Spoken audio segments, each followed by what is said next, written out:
In the year of our Lord 991, a menacing fleet approached the coast of East Anglia.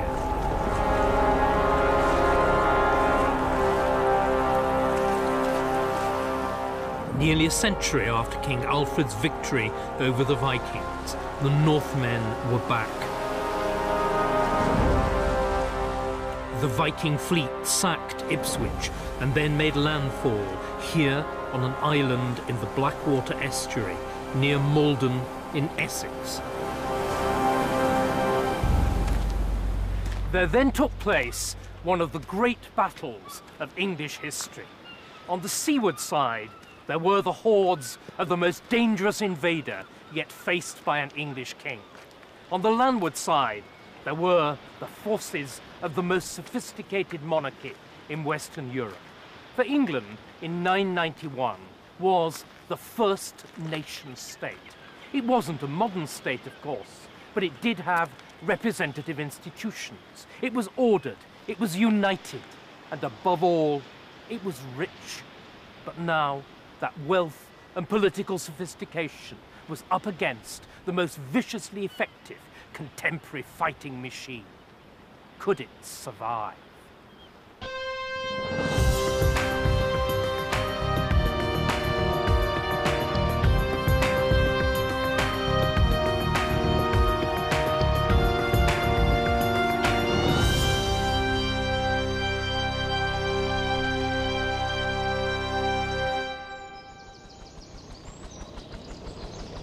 Our story begins nearly 20 years before the Battle of Malden. In 973, King Edgar of England, great-grandson of Alfred the Great, came to Bath to be crowned for the second time.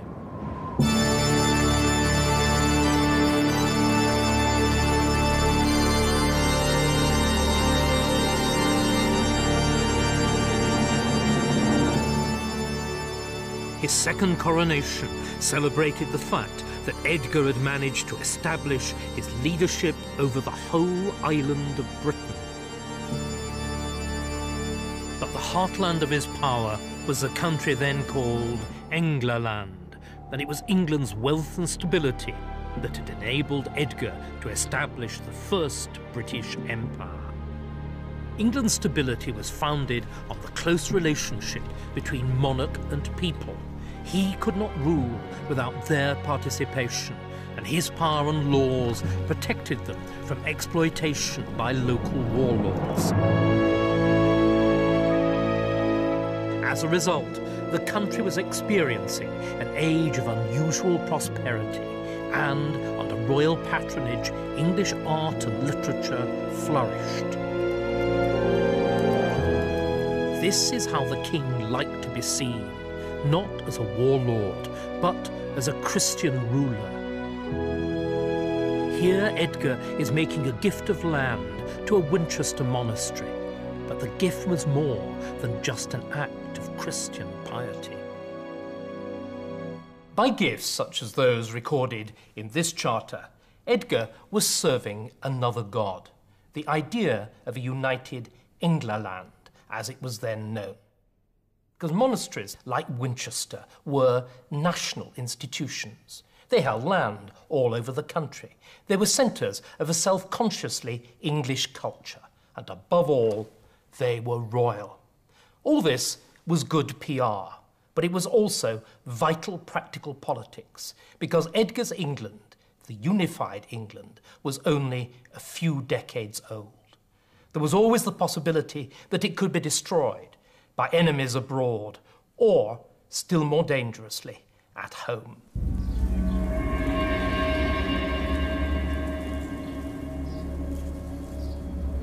Only 2 years after the ceremony at Bath, Edgar died, and immediately there was trouble. At that time, for all the political sophistication of England, there were no fixed rules of succession. Fatally, Edgar had 2 surviving sons. The elder was crowned king, but just 3 years later, he was attacked and killed by his own brother's henchmen here at Corfe.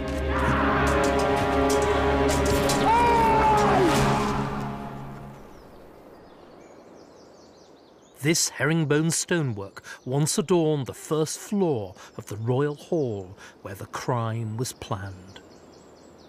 The murder brought to the throne the dead man's half-brother, a man who is remembered today as one of the worst kings ever to wear the crown. His name was Aethelred, still known today as the Unready. His real nickname, though, was Unread. That is, badly advised or counselled. It's a pun on his own name of Aethelred, meaning noble counsel, and it's a product of hindsight, first appearing almost a century later. It's also, at least for the earlier decades of the reign, unfair. England in the 990s enjoyed something of a golden age of church building and of legal and administrative reform, and this despite the reappearance of the Danish raiders. They'd been almost too much for Alfred the Great himself. How would Aethelred the Unread fare?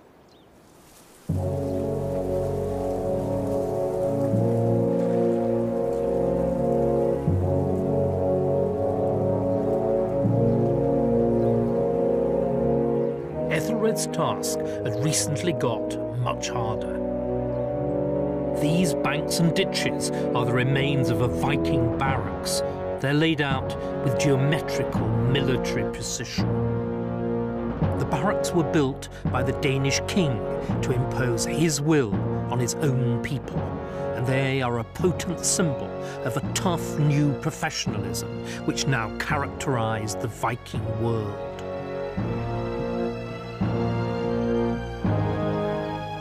Englishmen a century before had beaten off the Scandinavians, but now a far greater storm was about to break over their heads.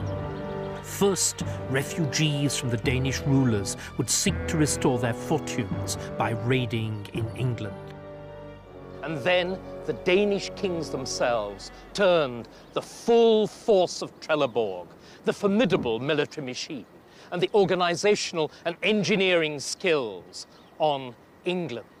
It was blitzkrieg, shock and awe, as the English troops assembling at Malden were soon to find out.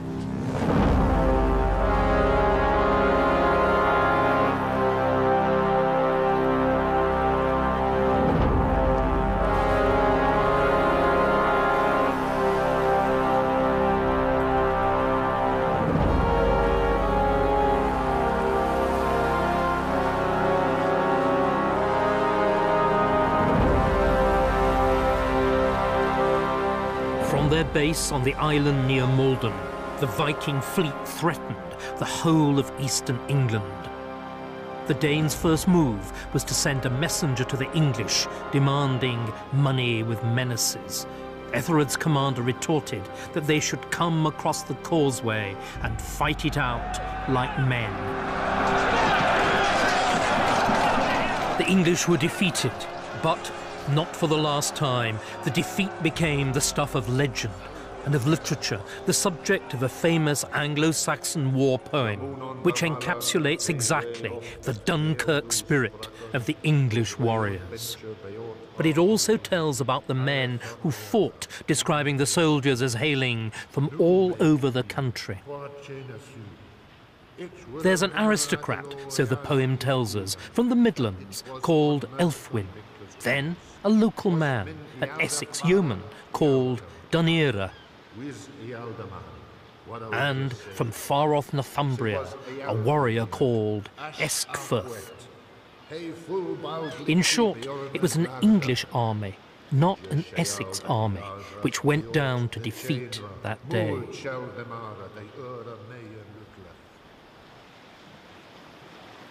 So, every region of England is represented in this roll call of the army, and each rank of society, from the top almost to the bottom. The result is to emphasize the unity of England as a country in which a common sense of nationhood overrode distinctions of locality or class. Now, the poem is propaganda, of course, but it's unusual propaganda at a time when, in most of Europe, horizons were much narrower, and loyalty to a local warlord came first and last.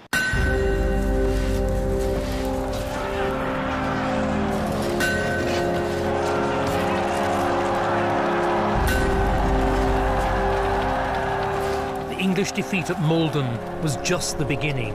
For the next 10 years, it seemed that nothing would stop the Danes.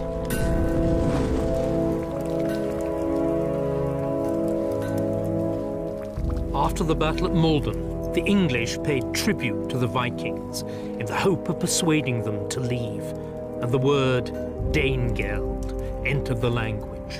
The wealth of Ængla land, built up in the years of peace, began to drain across the North Sea.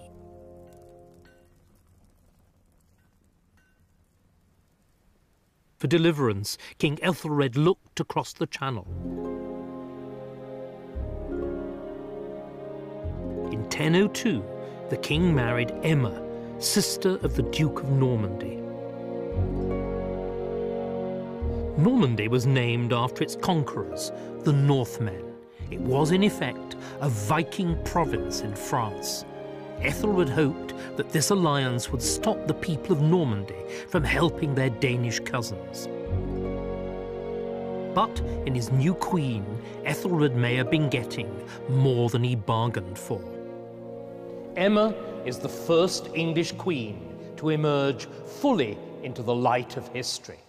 She was handsome, astute, and fertile, and she knew how to use a woman's power, which consisted largely in marriage and childbearing. The result was that from the moment she married Aethelred and took up residence here at Winchester, she became the axis round which English politics turned. For Emma was determined that, let who will be king, it should be her children who sat on the throne of England.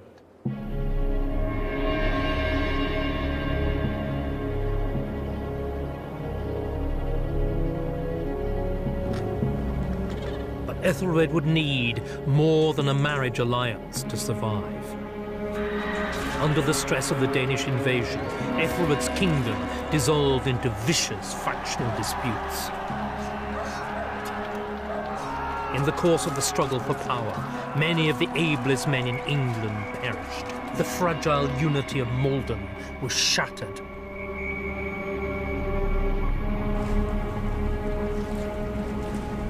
As Danish fleet followed Danish fleet into a bitterly divided England, resistance against the invaders crumbled. By 1014, King Aethelred had been driven into exile in France. Just 40 years after the glory days of King Edgar, it seemed that all hope for the House of Wessex was gone. Now the Danish king Sweyn had taken the throne of England.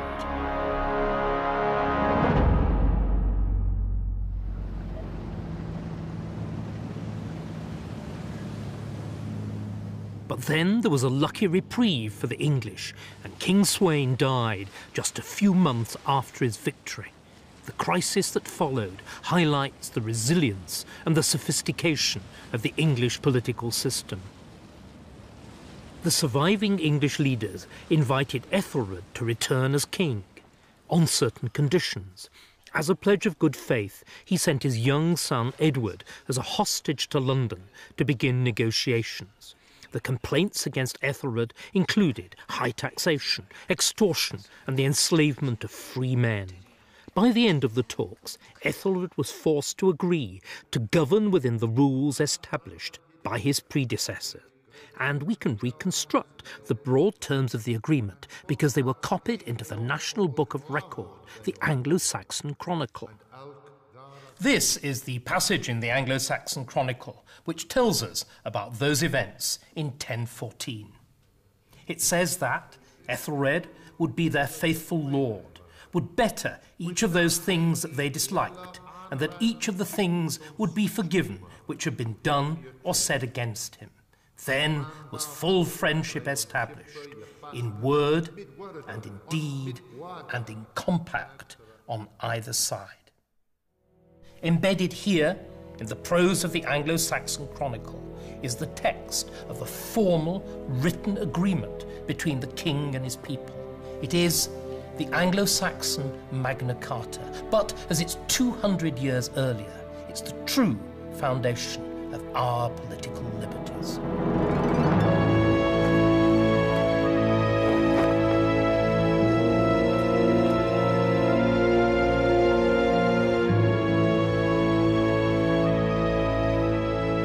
It was probably here that the negotiations took place in the Anglo-Saxon predecessor to London's Guildhall, which today is festooned with monuments to parliamentary heroes.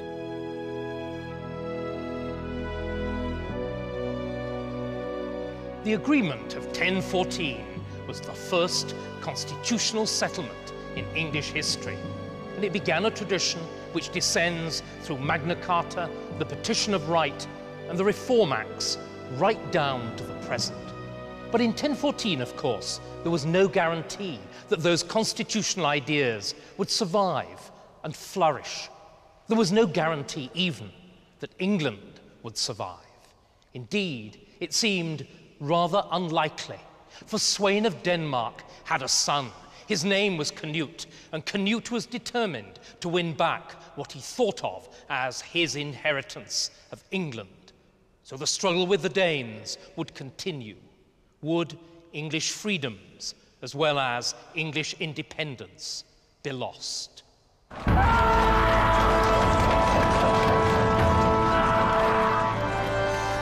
Within months of the agreement, which had restored him to his kingdom, the old king Aethelred was dead, and the war with the Danes continued with renewed ferocity. In 1016, Sweyn's son, Cnut, smashed the English army and took the crown.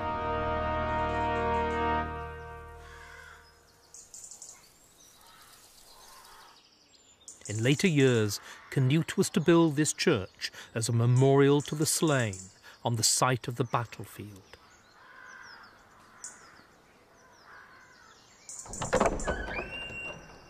It was a pious Christian gesture. Even so, the English had good cause to fear him. There was another side to Cnut. In the months following the battle, he launched a bloody purge which struck at the very top of the Anglo-Saxon elite. The leading earls were executed, and the surviving members of the English royal family were either murdered or fled into exile. Just who, the English would have wondered, was their new ruler, a Christian king or a usurping barbarian tyrant?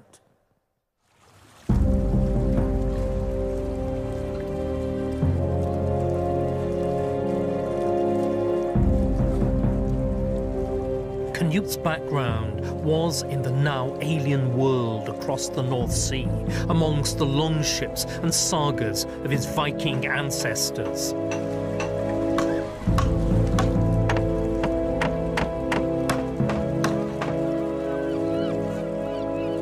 This was a fiercely energetic society, which had dispatched Viking fleets right across the North Hemisphere, from Russia perhaps to America. But no Viking career had been as astonishing as Cnut's. Cnut was the most successful Viking ever. His ancestors had raided England. He conquered it. They had exacted tribute. But as King of England, he controlled English taxes, the English mints, and the English treasury, and he poured out their wealth on his Danish followers. And he did all this whilst he was still a teenager. No wonder his skalds hailed him as the true heir of Ivan the Boneless, the master of the longships, and the greatest Dane of them all. And yet, strange to tell, in England, Cnut went native and became more English than the English. Why?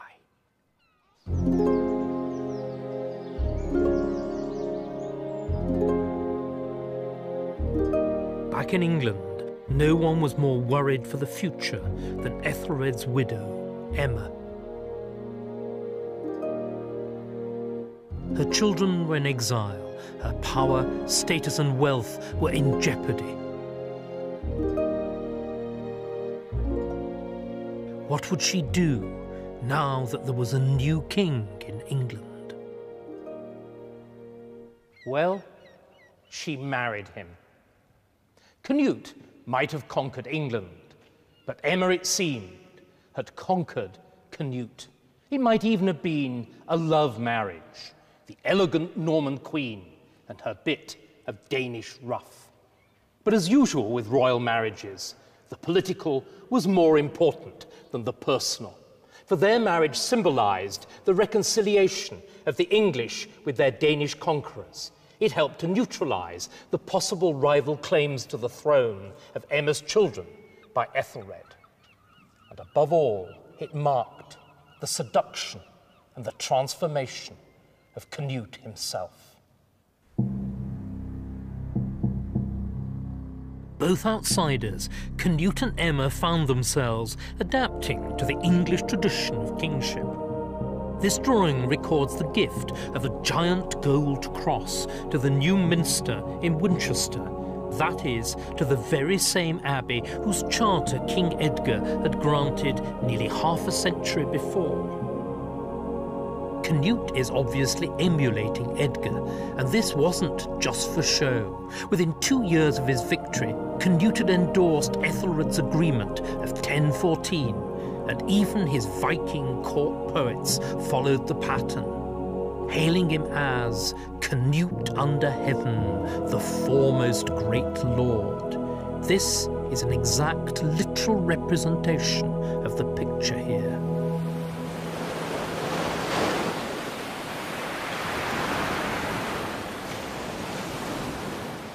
Nothing better illustrates this transformation than the famous story about Cnut and the waves. Cnut's courtiers claimed that his power was so vast that he could command the tide. To Cnut, this was blasphemy, and to prove it, he told them to carry his throne to the seashore, where he ordered the waves to retreat. As he expected, Cnut got his feet wet. The story, if it's true, was a consummate piece of political theatre.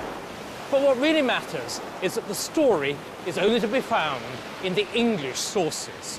For this is Cnut as the English wanted to remember him, the king that they'd severed from his harsher Nordic roots and remade in their own image as a Christian and a gentleman.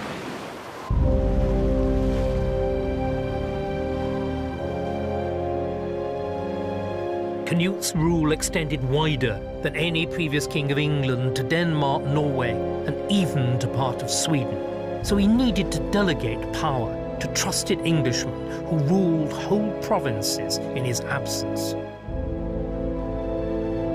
The powers Cnut passed down to these earls, as they were called, were immense, and of course the earls themselves had their own plans and ambitions. Here, at Bosham, on the Sussex coast, lay the headquarters of the most resourceful of these men, Godwin, Earl of Wessex. Godwin was quick to attach himself to Cnut, and Cnut in turn was impressed with his abilities and connections.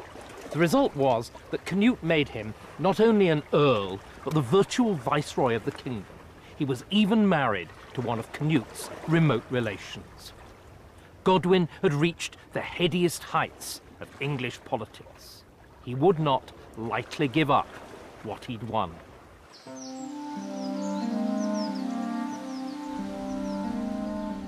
But Cnut's death in 1035 threatened everything. Godwin was forced to make a new alliance, this time with the woman who'd pulled the strings behind the scenes for the past 30 years, Queen Emma. Emma was determined that her son by Cnut should succeed, rather than her children by Aethelred. As Cnut's right-hand man, Godwin agreed, so when Aethelred's sons did try for the throne, Godwin's troops moved against them. Little did Godwin imagine that, after 6 years of intense political infighting, the elder of Aethelred's sons would be the only claimant to the throne left alive.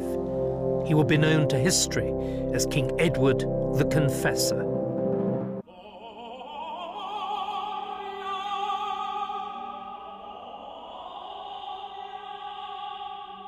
The coronation of Aethelred's son, Edward at Winchester, in 1043 seemed to draw a line at last under the turmoil of the Danish invasions. It marked the return of the House of Wessex, who had ruled in England for more than 3 centuries. In later times, the king would be deemed a royal saint. Having no children, he was thought to have been celibate, and the image grew up of King Edward, the saintly confessor. But in his own time, things were rather different. The real Edward, far from being a saint, was a man and a king of his own times, and he did everything that an 11th century king was expected to do. He was often seen at the head of his troops and his navy. He was an enthusiastic hunter, and of an evening when he relaxed, he liked to listen to bloodthirsty Norse sagas. Of course, like most Christian kings, he was a supporter of the church and particularly showy in his devotions. But his childlessness, it seems certain, was a result of mere ill luck and not of a dedication to celibacy, as his later monkish admirers claimed. His coronation put Edward at the head of the most prosperous kingdom in Europe, but he faced one serious obstacle: the political power of Earl Godwin of Wessex. Edward had personal as well as political reasons for hating Godwin. Not only had Godwin kept him from the throne 6 years before, Godwin also stood accused of a dreadful crime. When Edward and his brother had first bid for the throne, Edward's brother was captured and imprisoned at Ely. There, a gruesome fate befell him. His eyes were gouged out, and as a result, he died. Now Godwin swore that he was not responsible, but few believed him. Edward's attitude to this overmighty earl was anything but saintly. Instead, his reign was to be dominated by the struggle between the king and Godwin's family. The prize was England itself.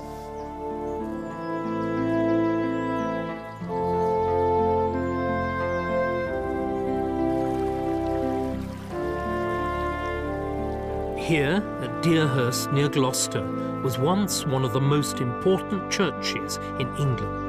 It was probably founded in the 8th century. But during the reign of the Confessor, the king gave all its lands away to 2 other monasteries. One was his great new abbey at Westminster. That perhaps we can understand. But the other was in France. What was Edward doing, giving the lands of an English monastery to a French abbey? The answer lies in his struggle with Godwin, because Edward had decided that the solution to Godwin's dominance in England was for him to look abroad to supporters in northern France and Normandy. They were his mother Emma's people. He spoke their language, and he'd spent his long years of exile amongst them. So soon after he became king, he started to grant English lands, like Deerhurst here, and English offices to Frenchmen and to Normans. They were his party, and in time he hoped they would make him strong enough to turn the tables on Earl Godwin. And soon, his pro-French policy culminated in the offer to a Norman of the greatest plum of patronage of them all.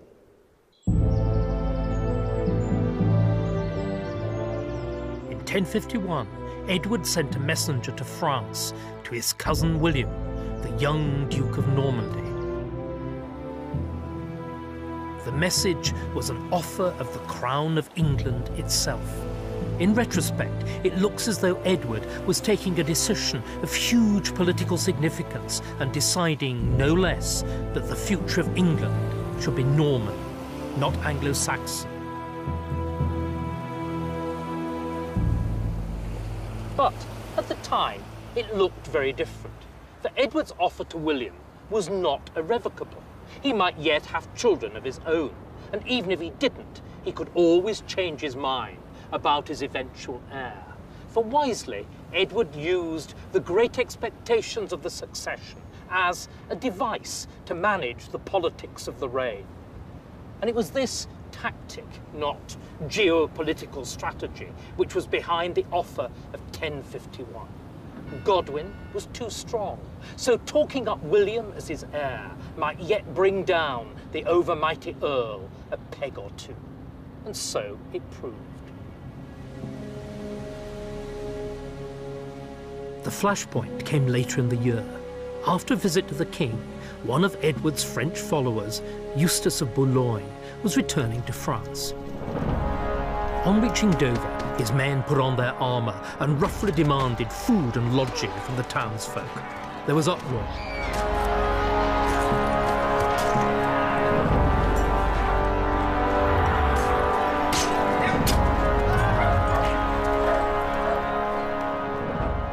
By the end of the night, 19 Frenchmen were dead and 20 English, with many more injured. Enraged, Eustace complained to the king. He immediately adjudged Eustace to be the aggrieved party and ordered Godwin to go and punish the men, his own men, of Dover.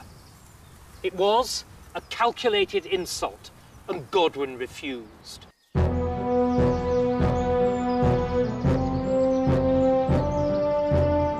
The refusal was a direct challenge to the king's authority. Edward pounced, summoning troops from all over the kingdom. He demanded that Godwin come to Gloucester to stand trial. Here, at his estate of Beverston, just a few miles away, Godwin prepared for the showdown.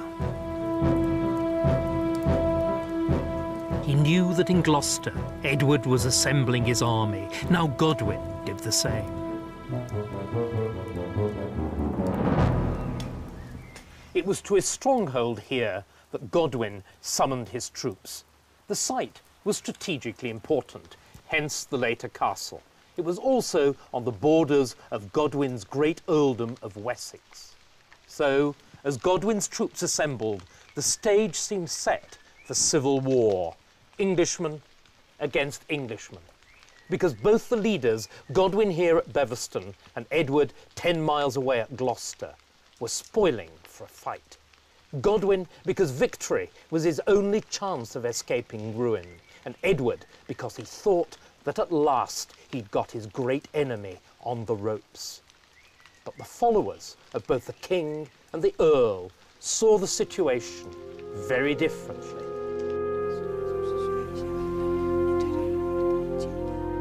What happened next is one of the most astonishing episodes in all of medieval history. Faced with the prospect of civil war, Edward's supporters held off, and the Anglo-Saxon Chronicle tells us why.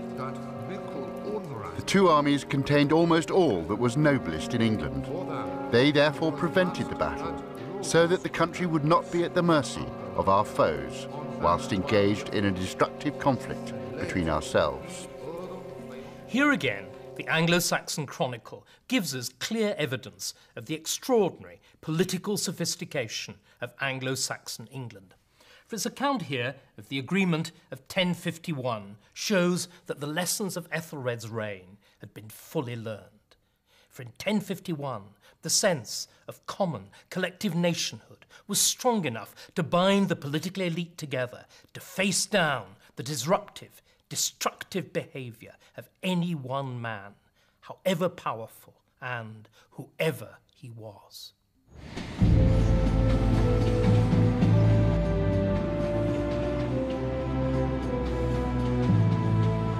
After the standoff at Gloucester, both sides agreed to meet in London. When they got there, it was Godwin's turn to find that his support had evaporated. The two sides faced each other across the river, Godwin in his borough of Southwark on the Surrey side, the king ensconced in the Roman city of London itself, the city refortified by his ancestor Alfred the Great. As the messengers came and went across the Thames, Godwin began to realise that the game was up. He'd nowhere to go politically, and he'd nowhere to hide in England either. At last, as his remaining soldiers melted away, Godwin fled into exile. His family went with him. Edward was triumphant. With his people's support, his policy had been successful. He was master in his own house, he felt, and able to put into place the final plank of his pro-French policy. It was then that Norman sources tell us that Duke William of Normandy crossed to England. There he did homage to Edward, a Norman potentate pledging his loyalty to an English king. It was a public display of their close relationship.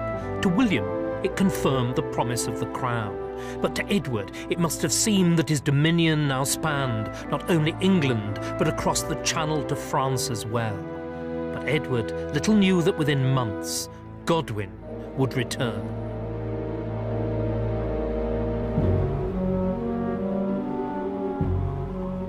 In 1051, King Edward of England had established his power over the whole of his kingdom, and especially over his enemy, Earl Godwin of Wessex. But when, the very next year, Godwin returned to the Thames with a new army and fleet, the king discovered that there were limits to his power. Godwin's aim was the restoration of his earldom of Wessex. Wary of Edward's newfound dominance, the English political community changed sides.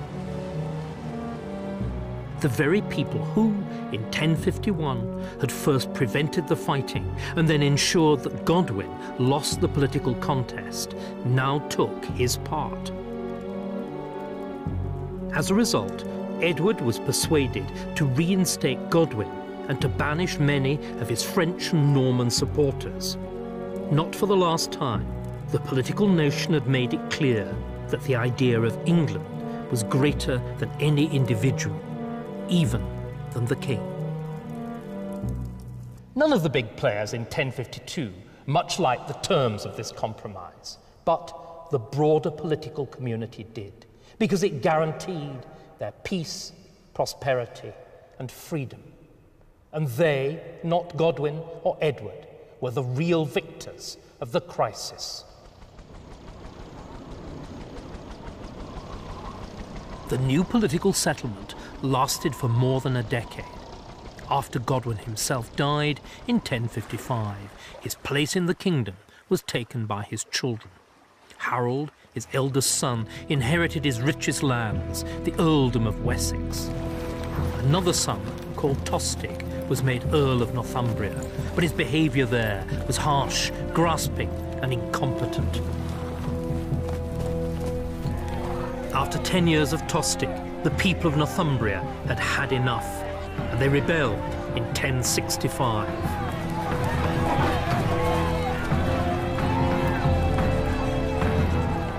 As the revolt reached its climax, Harold abandoned his brother, and Tostig was driven into exile.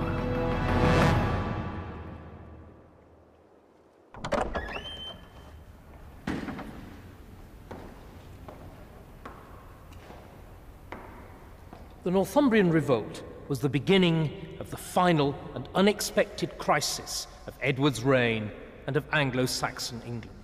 The House of Godwin, which, united, had dominated England for the last 50 years, was irretrievably split, and Harold's own brother Tostig had become his most dangerous enemy.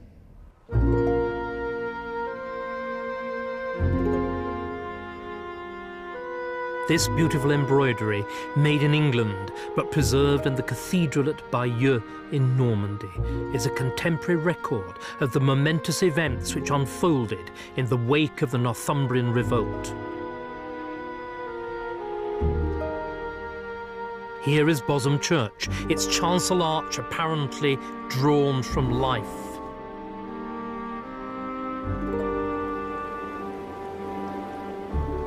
It was from Bosham that Harold apparently embarked on a voyage to France.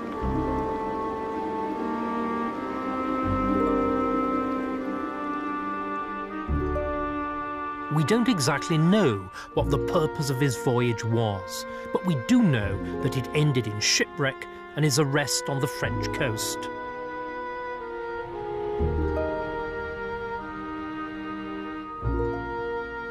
According to the embroidery's designer, as a result of this arrest, Earl Harold found himself swearing on 2 holy relics to help Duke William inherit the crown of England after King Edward's death.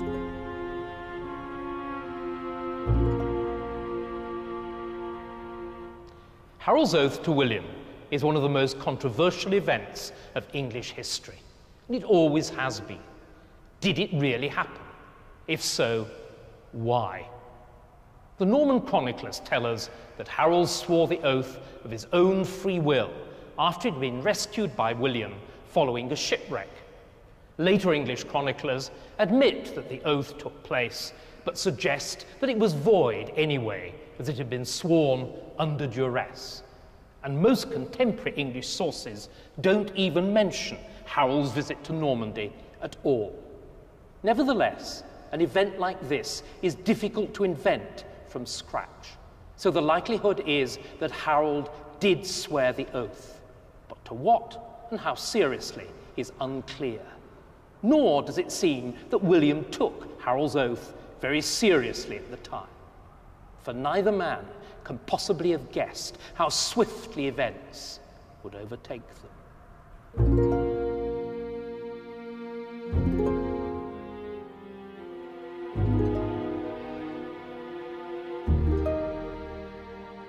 At the end of 1065, just after the consecration of his new abbey at Westminster, King Edward was taken ill.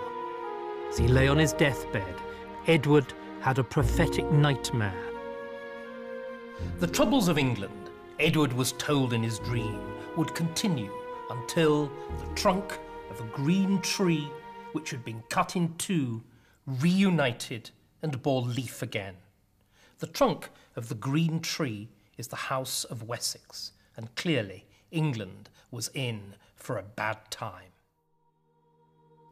The story comes from a biography of Edward commissioned by his queen, Edith.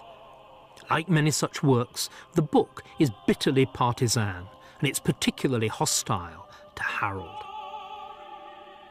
This hostility makes the life's account of Edward's deathbed all the more remarkable, for it says that Edward, as he lay dying, summoned Harold and asked him to look after his queen when he was dead.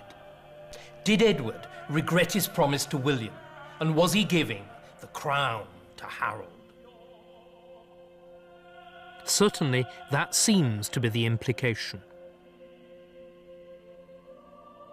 15 years on, the difficulties with Godwin, which had prompted Edward's promise, must have seemed very remote to the old king. After Edward's death, Harold claimed the crown for himself. His move was widely popular, and no one in England opposed his claim. So it was that Harold, Earl of Wessex, was elected and crowned the last Anglo-Saxon king of England. But from the start, Harold was assailed from overseas and from several directions. The King of Norway declared himself rightful king, aided by the exiled and vengeful Tostig. In Denmark, a descendant of Cnut did too, and in the south, Duke William began preparations for invasion. The first army to arrive was that of Tostig and the King of Norway. Harold had to abandon his watch against William on the south coast to march north to Yorkshire, where he soundly defeated his brother's forces. But at the moment of the English triumph, news came of William's landing in England, in Sussex, the heartland of Harold's family.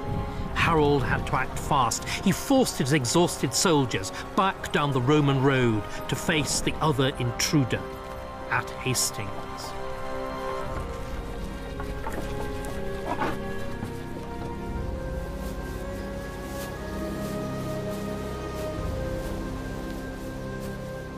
This is where the encounter between William and Harold took place. It lasted all day. The wise men of 1051 were proved right. Disunity was dangerous, and it had fatally weakened English strength. Nevertheless, on the hill behind me here, the English soldiers lined up their shield wall with the same sombre, dogged determination as the men of Malden, and they withstood assault after assault of William's cavalry and archers, until finally they broke.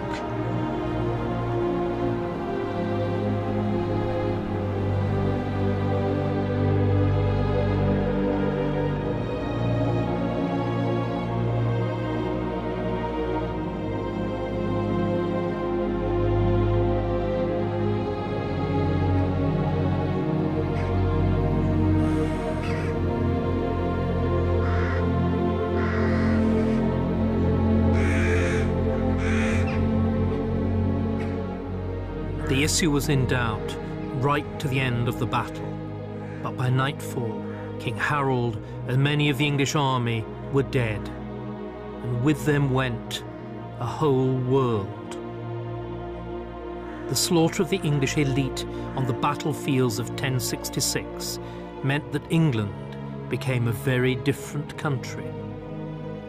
The Danish invasions had been absorbed, not so Duke William's conquest. Even the language of politics changed.